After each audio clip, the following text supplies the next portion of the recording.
Halo, kembali bersama saya di channel Aris Bray. Channel yang membahas tentang perjalanan, dunia sepur, belusuan sejarah, dan cerita seputar misteri. Simak terus video dari saya.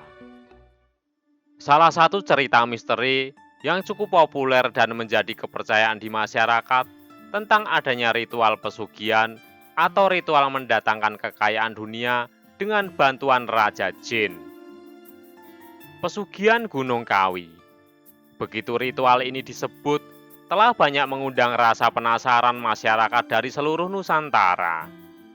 Terutama bagi mereka yang mengalami kesulitan ekonomi dan ingin terlepas dari belenggu kemiskinan. Ya, pesugihan Gunung Kawi.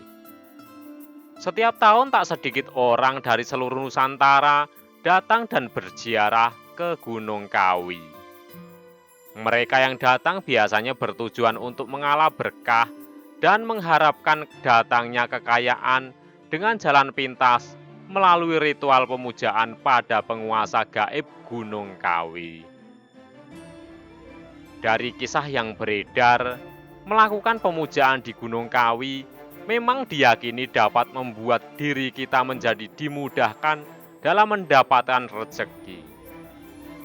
Beberapa konglomerat negeri ini kabarnya juga pernah melakukan pemujaan di Gunung Kawi ketika usaha mereka mengalami kesulitan. Entah benar atau tidak, namun kabarnya memang seperti itu. Sebelum melaksanakan tapa brata, peziarah diwajibkan ritual mandi suci yang dipimpin langsung oleh sang juru kunci. Ketika melaksanakan mandi wajib inilah, peziarah itu melakukan kontrak mati atau semacam perjanjian dengan penguasa gaib Gunung Kawi.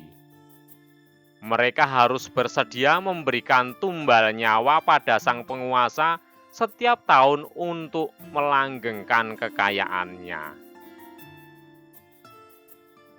Setelah melaksanakan ritual mandi suci, para peziarah baru diperbolehkan bergabung bersama para peziarah lain untuk melakukan tapa brata. Mereka harus bersila di atas selembar daun pisang. Tidak boleh makan, tidak boleh minum dan tidur. Mereka pun tidak boleh buang air besar maupun buang air kecil, kecuali mengeluarkannya di atas daun pisang yang didudukinya. Tapa brata dihentikan jika mereka telah dihampiri selembar daun dari pohon dewandari yang gugur dengan sendirinya. Daun itu harus jatuh tepat di tubuh.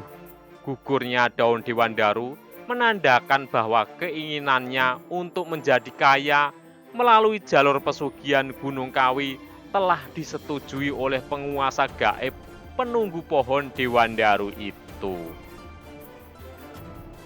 Namun, jika selama 3 hari melakukan tapa brata, betapa tidak kejatuhan daun dewandaru, hal ini berarti keinginannya untuk menjadi kaya melalui pesugihan ini tidak diizinkan oleh penguasa gaib Gunung Kawi.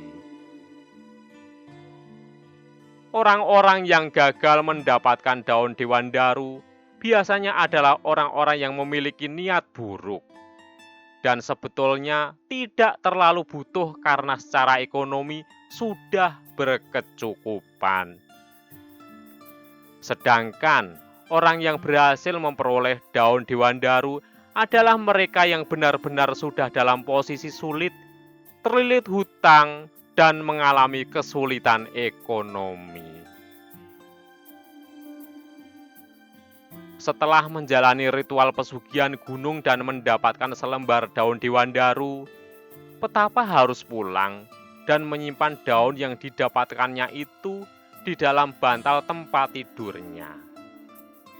Selain itu, ia juga harus membuka usaha dagang.